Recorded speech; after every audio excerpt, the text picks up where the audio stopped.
You are watching Grace Television.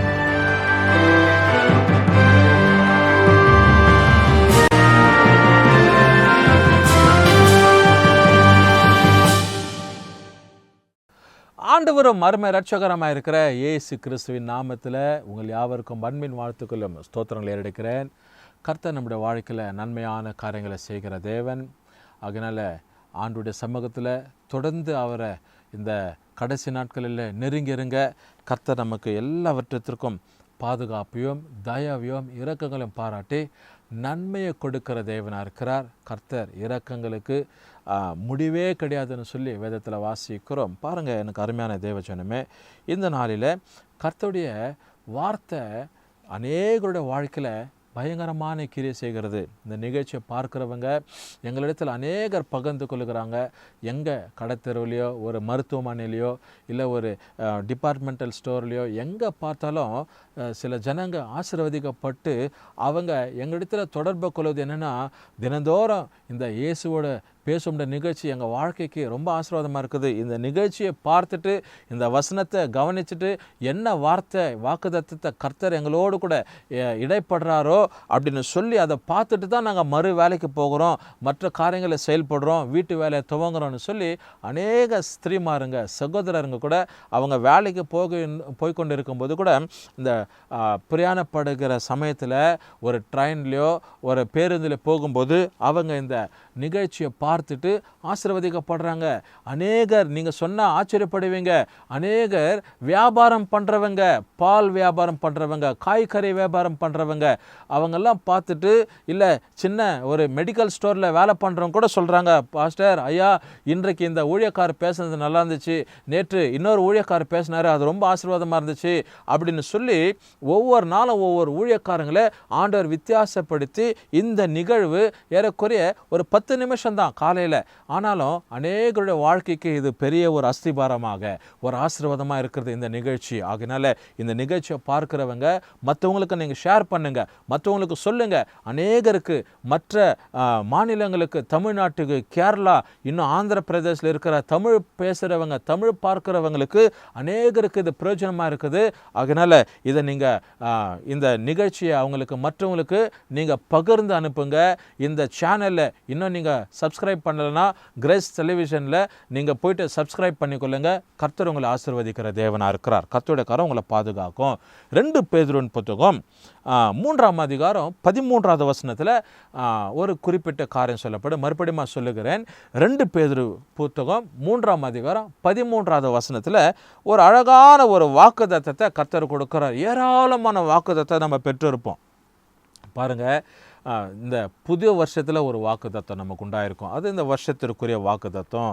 அதுக்கு பிற்பாடு நம்ம இப்போ என்ன பண்ணுறோன்னா, மாதத்தோறும் புதிய ஆராதனைகள், புதிய மாதம் துவக்கும் போது காலையில் ஒரு புதிய ஆராதனை வைத்து கர்த்தருக்கு நன்றி செலுத்தி கடந்த மாதமெல்லாம் நம்ம பாதுகாத்ததற்காக, புதிய மாதத்தில் கர்த்தர் நம்ம கொண்டு போவதற்காக தேவனுக்கு நம்ம நன்றி செலுத்தி இந்த மாதத்தின் எங்களை எல்லா விதத்திலையும் ஆசீர்வதிங்க, எங்கள் வேலைகளை ஆசீர்வதியும், எங்கள் உழைப்பை ஆசீர்வதியும், எங்கள் வருமானத்தை ஆசீர்வதியும், எங்கள் குடும்பத்தை ஆசீர்வதியும், என் பிள்ளைங்களுக்கு நல்ல கல்வி உண்டாகட்டும்னு சொல்லி பல காரியத்தை தேவனுக்கு முன்பதாக நம்ம வைத்து ஆண்டவருக்கு நன்றி செலுத்துகிறோம். அப்படி ஒரு வாக்குத்தத்தத்தை நம்ம பெற்றுக்கொள்கிறோம். இல்லை ஏதாவது ஒரு சின்ன வீடு கூட்டம் அப்படின்னு படும்போது நம்ம வீட்டு கூட்டங்களில் கூட அந்த குடும்பத்திற்கு ஏற்ற மாதிரி வாக்குத்தத்தங்களை சொல்லி, ஏன்னா ஏராளமான லட்சக்கணக்கான ஆயிரக்கணக்கான வார்த்தைங்க இந்த வேத புத்தகத்தில் எழுதப்பட்டு இருக்கிறது.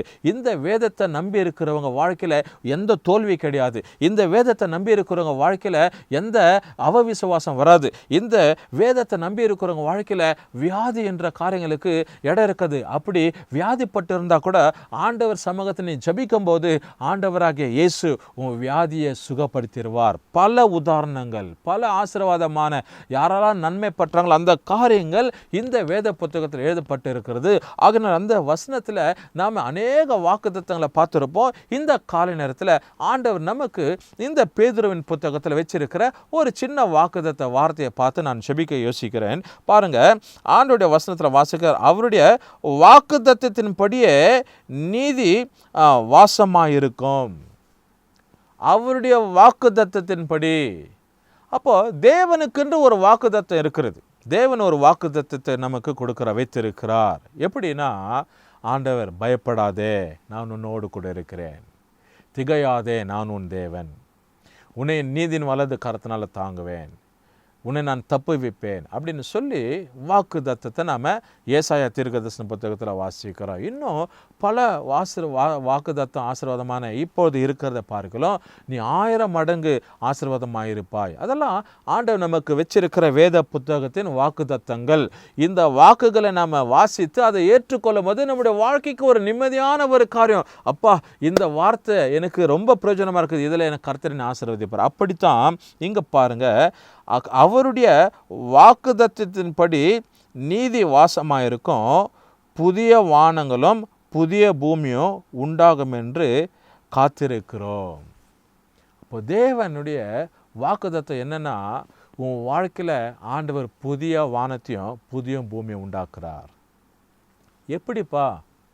ஆல்ரெடி ஆண்டவர் தான் வானத்தையும் பூமியை உண்டாக்கிட்டாரு, அதில் தான் நம்ம வாழ்ந்துன்னு இருக்கிறோம். பரவாயில்லை, ஏதோ ஒரு காரியம் நமக்கு விரோதமாக செயல்படுதில்ல, ஏதோ ஒரு காரியத்தில் நீ குறை உள்ளவர்களாக இருக்கிறல்ல, ஏதோ ஒரு அழுத்தம் உனக்குள்ளே இருக்குதுல்ல, அப்போது அந்த அழுத்தத்தை, அந்த மனக்கவலையை, அந்த சோர்வுபடுத்துகிற சூழ்நிலையை எல்லாவற்றையும் ஆண்டவர் மாற்றி போட்டு உன் வாழ்க்கையை புதுப்பிக்கிறவராக இருக்கிறார். புதிய வானம், புதிய பூமி, ஒரு புதிய வாழ்க்கை, புதிய லைஃப் உனக்கு உண்டாகுது. கிறிஸ்துக்குள்ள இருக்கும்போது உனக்கு ஒரு புதிய வாழ்க்கை உண்டாகுது. ஆண்டவருக்குள்ள இருக்கும்போது உன் வாழ்க்கை மாற்றப்படுகிறது. இருக்கிற மாதிரியான இருக்க மாட்ட. தரித்திரமான வாழ்க்கை, இருளான வாழ்க்கை, போராட்டமான வாழ்க்கை இருக்காது. கர்த்தர் புதிய வானத்தையும் புதிய பூமியும் வாழ்க்கையில உண்டாக்குறார். புதிய காரியம், a new beginning life. You will live a new beginning life with Jesus Christ. ஏசப்பாவோடு கூட நீ ஒரு புதிய வாழ்க்கையை நீ துவங்க இருக்கிற. ஆண்டவர் அதுதான் சொல்கிறாரு. இது வெளிப்படுத்தல நம்ம பார்க்குறோம், ஒரு புதிய வானம் புதிய பூமி உண்டாக்கும். அது வேறு விதமான ஒரு கருத்து, வேறு விதமான ஒரு யோசனை, வேறு விதமான ஒரு சப்ஜெக்டு. இன்றைக்கி நம்ம அது கடைசி காலத்தில் எல்லாம் ஆண்டோடைய இந்த வருகையின் பிற்பாடு நம்ம ஆண்டவர் நியாயம் விசாரித்துட்டு புதிய வானம் புதிய பூமி புதிய எருசலேமில் நம்ம வாழ்வது, அது 2வது காரியம். பார்க்கும்போது ஆண்டவர் என்ன சொல்கிறாருனாக்கா, ஆண்டவர் நமக்கு புதிய பூமியும் உண்டாக்குவார் என்று நம்ம என்ன பண்ணுற காத்திருக்கிறோம். புதிய வானத்தையும் புதிய பூமியும், ஒரு புதிய வாழ்க்கையை கர்த்தர் நமக்கு உண்டாக்குவார். The Lord will give a new beginning life. கர்த்தருடைய சமூகத்தில் அதை தீர்மானித்து இது நாம் பெற்றுக்கொண்டு நடக்கணும்னு சொல்லி ஒரு ஊர்ஜிதத்தோடு, ஒரு நம்பிக்கையோடு, ஒரு விசுவாசத்தோடு கூட அதை ரிசீவ் பண்ணிக்கின்னு நீ வாழும்போது உன் லைஃப் ரொம்ப பிளெஸ்ஸிங்காக இருக்கும். ஓவர் யூ மேபி, நீ யாராக இருக்கட்டும், வேலை செய்கிறீங்களோ, வீட்டில் இருக்கிறீங்க, படிக்கிறீங்களோ, திருமணமாச்சு, திருமணமாகலையோ, திருமணத்துக்கு காத்திருக்கிறீங்களோ, திருமணமாகி பல வருஷமாக வாழ்க்கை நடத்தி கொண்டுக்கிறோம். however you may be, whoever you may be, if the Lord is in with you, you will be a new creation. You will be a new people. Your life will be in a new beginning. ஆண்டவருடைய வாழ்க்கை எல்லாவற்றிலும் மாற்றுதலாக செயல்படுறதுக்கு உதவி செய்கிறார். ஆண்டவர் நோக்கி பார்ப்போம். நல்ல பிதாவே, இந்த நல்ல காலை நேரத்துக்கு நன்றி செலுத்தி ஸ்தோத்திரிக்கிறோம், துதிக்கிறோம், போற்றி நாங்கள் வாழ்த்தி கனப்படுத்துகிறோம், உயர்த்துகிறோம், மகிமைப்படுத்துகிறோம்.